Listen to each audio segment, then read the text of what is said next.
পশ্চিমবঙ্গের 4 জায়গায় মা কালী শ্বেতবর্ণা কালী রূপে পূজিতা হন। প্রথমেই রয়েছে পশ্চিম বর্ধমানের কুলটি শ্বেতকালী।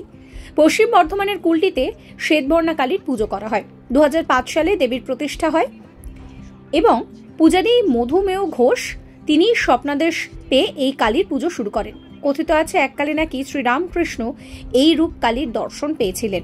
শ্বেতকালীর পুজো শুরু হওয়ার পর থেকেই আস্তে আস্তে তার নাম ছড়াতে থাকে। পুরোহিত মধুময় ঘোষের মতে দেবী নিজে তাকে এই রূপে পুজো করার নির্দেশ দিয়েছিলেন। এরপর বীরভূমের অজয়পুরের শ্বেতকালী, বীরভূমের শিউরি, সেখান থেকে 5 কিলোমিটার দূরে ময়ূরাক্ষী নদীর তীরে ছোট্ট ও স্নিগ্ধ গ্রাম অজয়পুর, সেখানেই দেখা মেলে শ্বেতকালীর।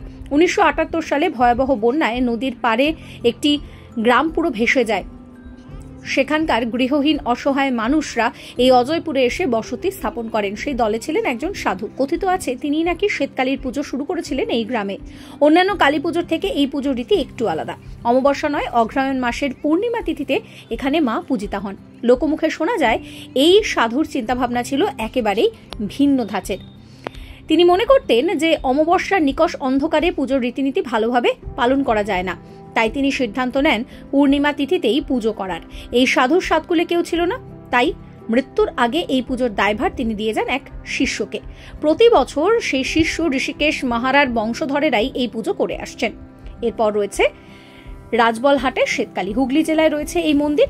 ঐতিহাসিকদের মতে এই মন্দির প্রায় 800 বছরের পুরনো। কেউ কেউ বলেন 1242 খ্রিস্টাব্দের তৎকালীন রাজবলহাটের রাজা সদানন্দ রায় এই মন্দির প্রতিষ্ঠা করেন। আবার অনেকের মতে 16 শতকে রাজা রুদ্রনারায়ণ রায় ছিলেন এই মন্দিরের প্রতিষ্ঠাতা। এই মন্দিরে দেবী শ্বেতকালী রূপেই পূজিতা হন। 6 ফুট উচ্চতা বিশিষ্ট তাঁতের শাড়ি পরিহিতা কালীর রূপ ভীষণই স্নিগ্ধ। স্থানীয় মানুষরা মনে করেন এই দেবী দুর্গা, সরস্বতী ও কালীর মিশ্রিত রূপ। কথিত রয়েছে এই মন্দিরে নাকি পঞ্চমুণ্ডির আসনে বসে এককালীন তন্ত্র সাধনা করেছিলেন রাজা সদানন্দ রায়। স্থানীয়দের বিশ্বাস এই মন্দিরে রাখা কাঠের খাটে ঘুমান দেবী। কখনো কখনো নাকি তামাক সেবনেরও ইচ্ছা হয় তার। রোজই এই মন্দিরে ভিড় জমে, তবে কালী পুজোয় দেখা যায় জনজোয়ার। এরপর রয়েছে হুগলির আটপুরের শ্বেতকালী। স্থানীয়দের বক্তব্য আটপুরের সিদ্ধেশ্বরী শ্বেতকালী ও পার্শ্ববর্তী গ্রামের এই রাজবলহাটের রাজবল্লভী তারা 2 বোন।